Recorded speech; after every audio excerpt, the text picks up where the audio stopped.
Chapter 3 of The Treasure Train by Arthur B. Reeve. The Soul Analysis. "Here's the most remarkable appeal," observed Kennedy, one morning, as he tossed over to me a letter. "What do you make of that?" It read, Montrose, Connecticut. My dear Professor Kennedy, you do not know me, but I have heard a great deal about you. Please, I beg of you, do not disregard this letter. At least try to verify the appeal I am making. I am here at the Belclair Sanatorium, run by Dr. Bolton Burr in Montrose. But it is not a real sanatorium. It is really a private asylum. Let me tell my story briefly. After my baby was born, I devoted myself to it. But in spite of everything, it died. Meanwhile, my husband neglected me terribly. After the baby's death, I was a nervous wreck, and I came up here to rest. Now I find I am being held here as an insane patient. I cannot get out. I do not even know whether this letter will reach you, but the chambermaid here has told me she will post it for me. I am ill and nervous, a wreck, but not insane, although they will tell you that the twilight sleep treatment affected my mind. But what is happening here will eventually drive me insane if someone does not come to my rescue. Cannot you get in to see me as a doctor or friend? I will leave all to you after that. Yours anxiously, Janet, Mrs. Roger Cranston. What do you make of it yourself? I returned, handing back the letter. Are you going to take it up? He slowly looked over the letter again. Judging by the handwriting, he remarked thoughtfully, I should say that the writer is laboring under keen excitement, though there is no evidence of insanity on the face of it. Yes, I think I will take up the case. But how are you going to get in? I asked. They'll never admit you willingly. Kennedy pondered a minute. I'll get in all right, he said at length. Come on, I'm going to call on Roger Cranston first. Roger Cranston? I repeated, dumbfounded. Why, he'll never help you. 10 to 1 he's in on it. We'll have to take that chance, returned Kennedy, hurrying me out of the laboratory. Roger Cranston was a well-known lawyer and man about town. We found him in his office on Lower Broadway. He was young and distinguished-looking, which probably accounted for the fact that his office had become a sort of fashionable court of domestic relations. I'm a friend of Dr. Bolton Burr of Montrose, introduced Kennedy. Cranston looked at him keenly, but Kennedy was a good actor. I have been studying some of the patients at the sanatorium, and I have seen Mrs. Cranston there. Indeed, responded Cranston. I am all broken up by it myself. I could not resist thinking that he took it very calmly, however. I should like very much to make what we call a psychoanalysis of Mr. Cranston's mental condition, Kennedy explained. A psychoanalysis? Repeated Cranston.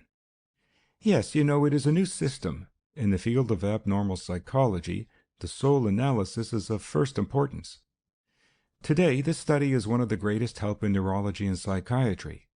Only I can't make it without the consent of the natural guardian of the patient. Dr. Burr tells me that you will have no objection. Cranston thoughtfully studied the wall opposite. Well, he returned slowly, they tell me that without treatment she will soon be hopelessly insane, perhaps dangerously so. That is all I know. I am not a specialist. If Dr. Burr... He paused. If you can give me just a card, urged Kennedy, that is all Dr. Burr wishes. Cranston wrote hastily on the back of one of his cards what Kennedy dictated. Please allow Dr. Kennedy to make a psychoanalysis of my wife's mental condition. You will let me know if there is any hope? He asked. As soon as I can, replied Kennedy. I'll let you have a copy of my report. Cranston thanked us and bowed us to the door suavely. Well, I remarked, as we rode down in the elevator, that was clever. He fell for it, too. You're an artist. Do you think he was posing? Kennedy shrugged his shoulders. We lost no time in getting the first train for Montrose before Cranston had time to reconsider and call up Dr. Burr. The Belclair Sanatorium was on the outskirts of the town. It was an old stone house, rather dingy, and surrounded by a high stone wall surmounted by sharp pickets. Dr. Bolton Burr, who was at the head of the institution, met us in the plainly furnished reception room, which also served as his office. Through a window we could see some of the patients, walking or sitting about on a small stretch of scraggly grass between the house and the wall. Dr. Burr was a tall and commanding-looking man with a Van Dyke beard, and one would instinctively have picked him out anywhere as a physician. "I believe you have a patient here, Mrs. Roger Cranston," began Kennedy, after the usual formalities. Dr. Burr eyed us askance. "I've been asked by Mr. Cranston to make an examination of his wife," pursued Craig, presenting the card which he had obtained from Roger Cranston. Mused Dr. Burr, looking quickly from the card to Kennedy with a searching glance. "I wish you would tell me something of the case before I see her," went on Kennedy with absolute assurance. "Well," temporized Dr. Burr, twirling the card, "Mrs. Cranston came to me after the death of her child. She was in a terrible state. But we are slowly building up her shattered nerves by plain simple living and a tonic." "Was she committed by her husband?" queried Kennedy unexpectedly. Whether or not Dr. Burr felt suspicious of us I could not tell, but he seemed eager to justify himself.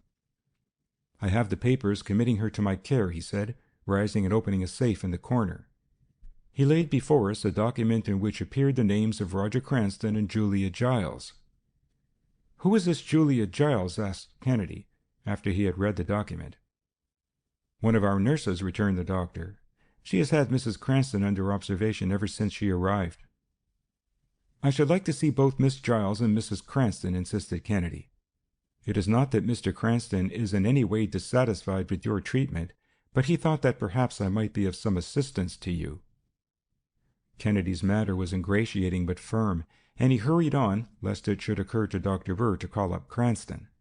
The doctor, still twirling the card, finally led us through the wide central hall and up an old-fashioned winding staircase to a large room on the second floor. He tapped at the door, which was open, disclosing an interior tastefully furnished. Dr. Burr introduced us to Miss Giles, conveying the impression, which Kennedy had already given, that he was a specialist and I his assistant.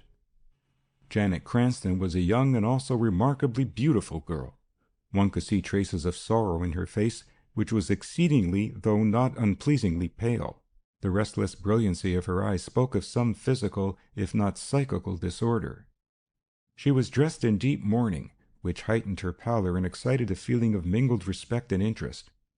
Thick brown coils of chestnut hair were arranged in such a manner as to give an extremely youthful appearance to her delicate face. Her emotions were expressed by the constant motion of her slender fingers.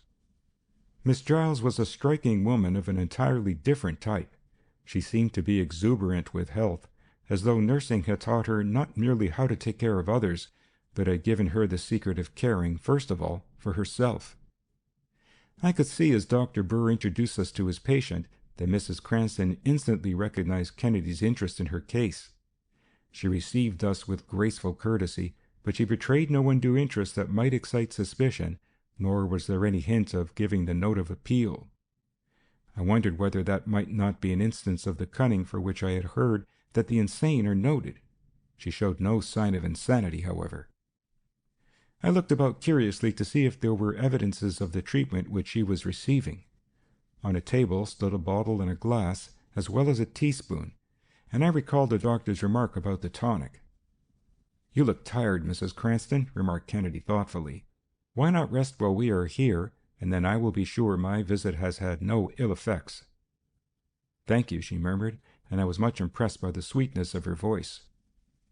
As he spoke, Kennedy arranged the pillows on a chaise lounge and placed her on it with her head slightly elevated. Having discussed the subject of psychoanalysis with Kennedy before, I knew that this was so that nothing might distract her from the free association of ideas. He placed himself near her head and motioned to us to stand farther back of him where she could not see us. "Avoid all muscular exertion and distraction," he continued. "I want you to concentrate your attention thoroughly. Tell me anything that comes into your mind. Tell all you know of your symptoms. Concentrate and repeat all you think of. Frankly express all the thoughts that you have, even though they may be painful and embarrassing." He said this soothingly, and she seemed to understand that much depended upon her answers and the fact of not forcing her ideas. "I am thinking of my husband," Mrs. Cranston began finally, in a dreamy tone. "What of him?" suggested Kennedy.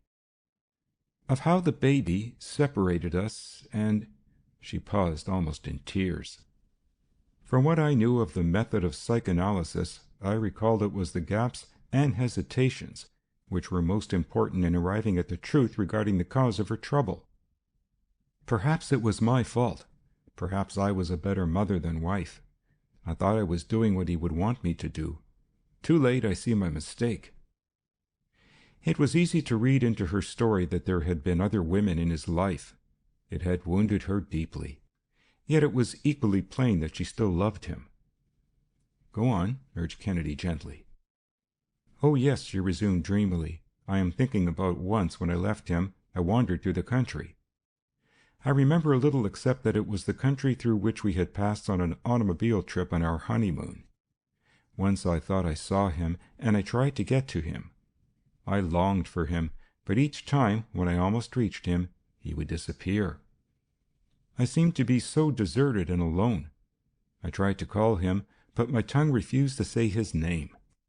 It must have been hours that I wandered about, for I recall nothing after that until I was found, disheveled and exhausted." She paused and closed her eyes, while I could see that Kennedy considered this gap very important. "Don't stop," persisted Kennedy. "Once we quarreled over one of his clients who was suing for a divorce. I thought he was devoting too much time and attention to her. Well, there might not have been anything wrong, still I was afraid. In my anger and anxiety I accused him. He retorted by slamming the door, and I did not see him for 2 or 3 days.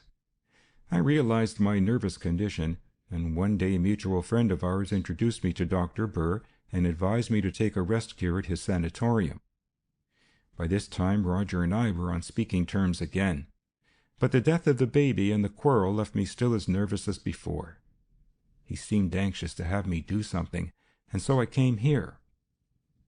"Do you remember anything that happened after that?" asked Craig, for the first time asking a mildly leading question.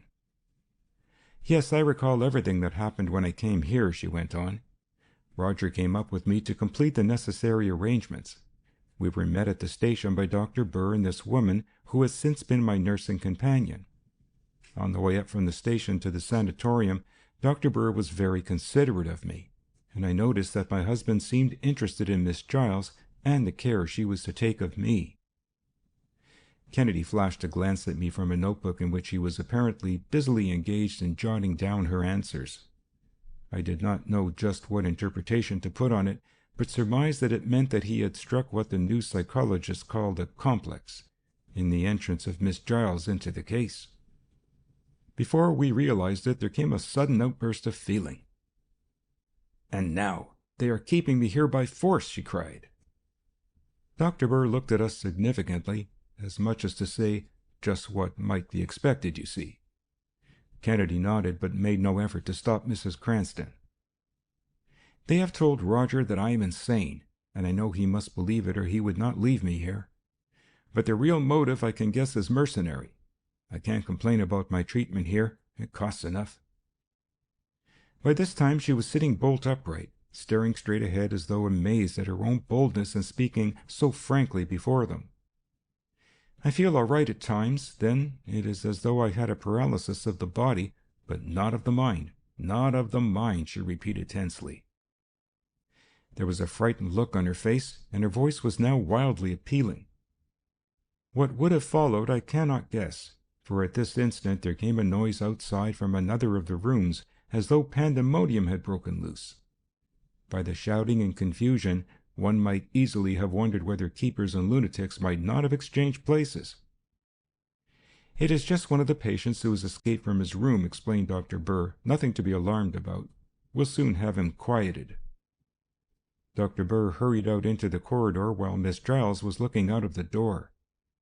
Quickly, Kennedy reached over and abstracted several drops from a bottle of tonic on the table, pouring it into his handkerchief, which he rolled up tightly and stuffed into his pocket. Mrs. Cranston watched him pleadingly, and clasped her hands in mute appeal, with a hasty glance at Miss Giles.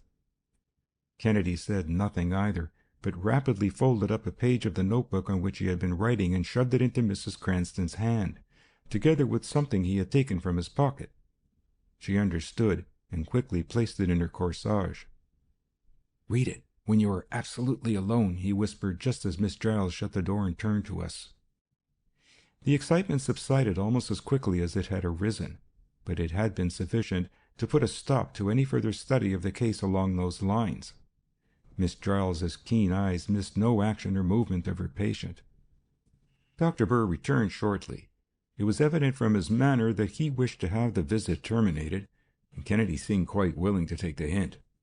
He thanked Mrs. Cranston, and we withdrew quietly, after bidding her good-bye in a manner as reassuring as we could make it under the circumstances. "You see," remarked Dr. Burr as we walked down the hall, "she is quite unstrung still. Mr. Cranston comes up here once in a while, and we notice that after these visits she is, if anything, worse." Down the hall the door had been left open, and we could catch a glimpse of a patient rolled in a blanket, while 2 nurses forced something down his throat. Dr. Burr hastily closed the door as we passed. "That is the condition Mrs. Cranston might have got into if she had not come to us when she did," he said. "As it is, she is never violent, and is one of the most tractable patients we have." We left shortly, without finding out whether Dr. Burr suspected us of anything or not. As we made our way back to the city, I could not help the feeling of depression such as Poe mentioned at seeing the private madhouse in France. That glimpse we had into the other room almost makes one recall the soothing system of Dr. Maillard. Is Dr. Burr's system better? I asked. "A good deal of what we used to think and practice is out of date now," returned Kennedy. "I think you are already familiar with the theory of dreams that has been developed by Dr. Sigmund Freud of Vienna. But perhaps you are not aware of the fact that Freud's contribution to the study of insanity is of even greater scientific value than his dream theories taken by themselves. Hers, I feel sure now, is what is known as one of the so-called borderline cases," he continued. "It is clearly a case of hysteria, not the hysteria one hears spoken of commonly, but the condition which scientists know as such. We trace the impulses from which hysterical conditions arise, penetrate the disguises which these repressed impulses or wishes must assume in order to appear in the consciousness. Such transformed impulses are found in normal people too, sometimes. The hysteric suffers mostly from reminiscences which, paradoxically, may be completely forgotten. Obsessions and phobias have their origin, according to Freud, in sexual life. The obsession represents a compensation or substitute for an unbearable sexual idea and takes its place in consciousness. In normal sexual life, no neurosis is possible, say the Freudists. Sex is the strongest impulse, yet subject to the greatest repression, and hence the weakest point of our cultural development. Hysteria arises through the conflict between libido and sex repression. Often sex wishes may be consciously rejected but unconsciously accepted. So when they are understood, every insane utterance has a reason. There is really method in madness. When hysteria in a wife gains her the attention of an otherwise inattentive husband, it fills, from the standpoint of her deeper longing, an important place, and in a sense may be said to be desirable. The great point about the psychoanalytic method, as discovered by Breuer and Freud, is that certain symptoms of hysteria disappear when the hidden causes are brought to light, and the repressed desires are gratified. "How does that apply to Mrs. Cranston?" I queried. "Mrs. Cranston," he replied, "is suffering from what the psychanalysts call a psychic trauma, a soul wound, as it were. It is the neglect in this case of her husband, whom she deeply loves. That in itself is sufficient to explain her experience wandering through the country. It was the region which she associated with her first love affair, as she told us. The wave of recollection that swept over her engulfed her mind. In other words, reason could no longer dominate the cravings for a love so long suppressed. Then, when she saw, or imagined she saw, one who looked like her lover, the strain was too great." It was the middle of the afternoon when we reached the laboratory. Kennedy at once set to work studying the drops of tonic which had been absorbed in the handkerchief. As Kennedy worked, I began thinking over again of what we had seen at the Belclair Sanatorium. Somehow or other, I could not get out of my mind the recollection of the man rolled in the blanket and trussed up as helpless as a mummy. I wondered whether that alone was sufficient to account for the quickness with which he had been pacified. Then I recalled Mrs. Cranston's remark about her mental alertness and physical weakness. Had it anything to do with the tonic? Suppose, while I am waiting, I finally suggested to Craig, I tried to find out what Cranston does with his time since his wife has been shut off from the world. That's a very good idea, acquiesced Kennedy. Don't take too long, however, for I may strike something important here any minute. After several inquiries over the telephone, I found that since his wife had been in Montrose, Cranston had closed his apartment and was living at one of his clubs. Having 2 or 3 friends who were members, I did not hesitate to drop around. Unfortunately, none of my friends happened to be there, and I was forced, finally, to ask for Cranston himself, although all that I really wanted to know was whether he was there or not. One of the clerks told me that he had been in, but had left in a taxicab only a short time before. As there was a cab stand outside the club, I determined to make an inquiry and perhaps discover the driver who had him. The starter knew him, and when I said that it was very important business on which I wanted to see him, he motioned to a driver who had just pulled up. A chance for another fare and a generous tip were all that was necessary to induce him to drive me to Trocadero, a fashionable restaurant and cabaret where he had taken Cranston a short time before. It was crowded when I entered, and avoiding the head waiter, I stood by the door a few minutes and looked over the brilliant and gay throng. Finally, I managed to catch a glimpse of Cranston's head at a table in a far corner. As I made my way down the line of tables, I was genuinely amazed to see that he was with a woman. It was Julia Giles. She must have come down on the train after we did, but at any rate, it looked as though she had lost no time in seeking out Cranston after our visit. I took a seat at a table next to them. They were talking about Kennedy, and during a lull in the music, I overheard him asking her what Craig had done. It was certainly very clever in him to play both you and Dr. Burr the way he did. He told Dr. Burr that you had sent him, and told you that Dr. Burr had sent him. By whom do you suppose he really was sent? Could it have been my wife? It must have been, but how she did it is more than I can imagine. How is she anyway? He asked. Sometimes she seems to be getting along finely, and then other days I feel quite discouraged about her. Her case is very obstinate. Perhaps I had better go out and see Burr, he considered. It is early in the evening. I'll drive you out in my car. I'll stay at the sanatorium tonight, and then perhaps I'll know a little better what we can do. It was his tone rather than his words which gave me the impression that he was more interested in being with Miss Giles than with Mrs. Cranston. I wondered whether it was a plot of Cranston's and Miss Giles. Had he been posing before Kennedy, and were they really trying to put Mrs. Cranston out of the way? As the music started up again, I heard her say, "Can't we have just one more dance?" A moment later they were lost in the gay whirl on the dancing floor. They made a handsome couple, and it was evident that it was not the first time that they had dined and danced together. The music ceased, and they returned to their places reluctantly, while Cranston telephoned for his car to be brought around to the cabaret. I hastened back to the laboratory to inform Craig what I had seen. As I told my story, he looked up at me with a sudden flash of comprehension. "I am glad to know where they will all be tonight," he said. "Someone has given her henbane, hyoscyamin. I have just discovered it in the tonic." "What's henbane?" I asked. "It is a drug derived from the hyoscyamus plant, much like belladonna, though more distinctly sedative. It is a hypnotic used often in mania and mental excitement. The feeling which Mrs. Cranston describes is one of its effects. You recall the brightness of her eyes? That is one of the effects of mydriatic alkaloids, of which this is one. The ancients were familiar with several of its peculiar properties, as they knew of the closely allied poison hemlock. Many of the textbooks at the present time fail to say anything about the remarkable effect produced by large doses of this terrible alkaloid. This effect can be described technically so as to be intelligible, but no description can convey even approximately the terrible sensation produced in many insane patients by large doses. In a general way, it is the condition of paralysis of the body without corresponding paralysis of the mind."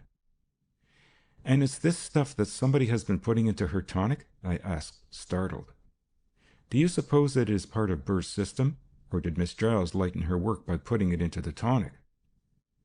Kennedy did not betray his suspicion, but went on describing the drug which was having such a serious effect on Mrs. Cranston. The victim lies in an absolutely helpless condition, sometimes with his muscles so completely paralyzed that he can not so much as move a finger, cannot close his lips or move his tongue to moisten them. This feeling of helplessness is usually followed by unconsciousness, and then by a period of depression. This combined feeling of helplessness and depression is absolutely unlike any other feeling imaginable, if I may judge from the accounts of those who have experienced it. Other sensations, such as pain, may be judged in a measure by comparison with other painful sensations, but the sensation produced by hyoscyamin in large doses seems to have no basis for comparison. There is no kindred feeling. Practically every institution for the insane used it a few years ago for controlling patients, but now better methods have been devised. The more I think of what I saw at the Trocadero, I remarked, the more I wonder if Miss Giles has been seeking to win Cranston herself. In large doses and repeated often enough, continued Kennedy, I suppose the toxic effect of the drug might be to produce insanity. At any rate, if we are going to do anything, it might be better done at once. They are all out there now. If we act tonight, surely we shall have the best chance of making the guilty person betray himself. Kennedy telephoned for a fast touring car, and in half an hour, while he gathered some apparatus together, the car was before the door. In it he placed a couple of light silk rope ladders, some common wooden wedges, and an instrument which resembled a surveyor's transit, with two conical horns sticking out at the ends. We made the trip out of New York and up the Boston Post Road, following the route which Cranston and Miss Giles must have taken some hours before us. In the town of Montrose, Kennedy stopped only long enough to get a bite to eat and to study up in the roads in the vicinity. It was long after midnight when we struck up into the country. The night was very dark, thick and foggy. With the engine running as muffled as possible and the lights dimmed, Kennedy quietly jammed on the brakes as we pulled up along the side of the road. A few rods farther ahead I could make out the Belclair Sanatorium surrounded by its picketed stone wall. Not a light was visible in any of the windows. "Now that we're here," I whispered, "what can we do?"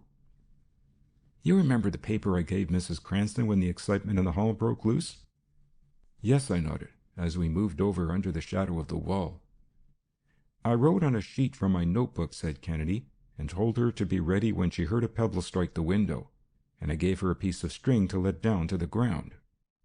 Kennedy threw the silk ladder up until it caught on one of the pickets. Then, with the other ladder and the wedges, he reached the top of the wall, followed by me. We pulled the first ladder up as we clung to the pickets and let it down again inside. Noiselessly, we crossed the lawn. Above was Mrs. Cranston's window. Craig picked up some bits of broken stone from a walk about the house and threw them gently against the pane. Then we drew back into the shadow of the house, lest any prying eyes might discover us. In a few minutes the window on the second floor was stealthily opened. The muffled figure of Mrs. Cranston appeared in the dim light, then a piece of string was lowered. To it Kennedy attached a light silk ladder and motioned in pantomime for her to draw it up. It took some time to fasten the ladder to one of the heavy pieces of furniture in the room.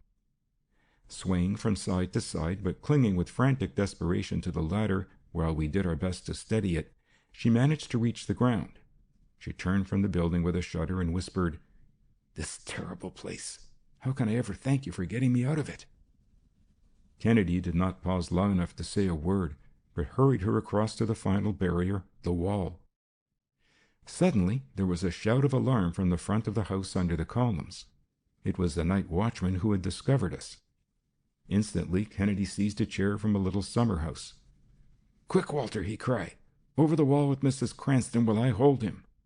Then throw the ladder back on this side. I'll join you in a minute as soon as you get her safely over."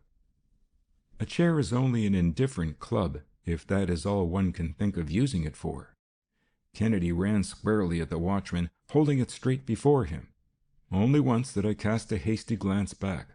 There was the man pinned to the wall by the chair, with Kennedy at the other end of it and safely out of reach. Mrs. Cranston and I managed to scramble over the wall, although she tore her dress on the pickets before we reached the other side. I hustled her into the car and made everything ready to start. It was only a couple of minutes after I threw the ladder back before Craig rejoined us. "How did you get away from the watchman?" I demanded breathlessly as we shot away. I forced him back with the chair into the hall and slammed the door. Then I jammed a wedge under it. He chuckled. "That will hold it better than any lock. Every push will jam it tighter." Above the hubbub, inside now, we could hear a loud gong sounding insistently. All about were lights flashing up at the windows and moving through the passageways. Shouts came from the back of the house as a door was finally opened there. But we were off now, with a good start. I could imagine the frantic telephoning that was going on in the sanatorium, and I knew that the local police of Montrose and every other town about us were being informed of the escape. They were required by the law to render all possible assistance, and as the country boasted several institutions quite on par with Belclare, an attempt at an escape was not an unusual occurrence. The post road by which we had come was therefore impossible, and Kennedy swung up into the country in the hope of throwing off pursuit long enough to give us a better chance. "Take the wheel, Walter," he muttered. "I'll tell you what turns to make. We must get to the state line of New York without being stopped. We can beat almost any car, but that is not enough. A telephone message ahead may stop us, unless we can keep from being seen." I took the wheel and did not stop the car as Kennedy climbed over the seat. In the back of the car, where Mrs. Cranston was sitting, he hastily adjusted the peculiar apparatus. "Sounds at night are very hard to locate," he explained. "Up this side road, Walter, there is someone coming ahead of us." I turned and shot up the detour, stopping in the shadow of some trees, where we switched off every light and shut down the engine. Kennedy continued to watch the instrument before him. "What is it?" I whispered. "A phonometer," he replied. "It was invented to measure the intensity of sound, but it is much more valuable as an instrument that tells with precision from which direction sound comes. It needs only a small dry battery and can be carried around easily. The sound enters the two horns of the phonometer, is focused at the neck, and strikes on a delicate diaphragm, behind which is a needle. The diaphragm vibrates and the needle moves. The louder the sound, the greater the movement of this needle. At this end, where it looks as though I were sighting like a surveyor, I am gazing into a lens, with a tiny electric bulb close to my eye. The light of this bulb is reflected in a mirror which is moved by the moving needle. When the sound is loudest, the two horns are at right angles to the direction whence it comes. So it is only necessary to twist the phonometer about on its pivot until the sound is received most loudly in the horns, and the band of light is greatest. I know then that the horns are at right angles to the direction from which the sound proceeds, and that as I lift my head, I am looking straight toward the source of the sound. I can tell its direction to a few degrees. I looked through it myself to see how sound was visualized by light. "Hush," cautioned Kennedy. Down on the main road, we could see a car pass along slowly in the direction of Montrose, from which we had come. Without the phonometer to warn us, it must inevitably have met us and blocked our escape over the road ahead. That danger past, on we sped. 5 minutes, I calculated, and we should cross the state line to New York in safety. We had been going along nicely when, bang, came a loud report back of us. "Confound it," muttered Kennedy. "A blowout always when you least expect it." We climbed out of the car and had the shoe off in short order. "Look!" cried Janet Cranston, in a frightened voice from the back of the car. The light of the phonometer had flashed up. A car was following us. "There's just one chance," cried Kennedy, springing to the wheel. "We might make it on the rim." Banging and pounding, we forged ahead, straining our eyes to watch the road, the distance, the time, and the phonometer all at once. It was no use. A big gray roadster was overtaking us. The driver crowded us over to the very edge of the road, then shot ahead, and where the road narrowed down, deliberately pulled up across the road in such a way that we had to run into him or stop. Quickly, Craig's automatic gleamed in the dim lights from the sidelights. "Just a minute," cautioned a voice. It was a plot against me, quite as much as it was against her, the nurse to lead me on, while the doctor got a rich patient. I suspected all was not right. That's why I gave you the card. I knew you didn't come from Burr. Then, when I heard nothing from you, I let the Giles woman think I was coming to Montrose to be with her. But really, I wanted to beat that fake asylum. 2 piercing headlights shone down the road back of us. We waited a moment until they, too, came to a stop. "Here they are!" shouted the voice of a man, as he jumped out, followed by a woman. Kennedy stepped forward, waving his automatic menacingly. "You are under arrest for conspiracy, both of you," he cried, as we recognized Dr. Burr and Miss Giles.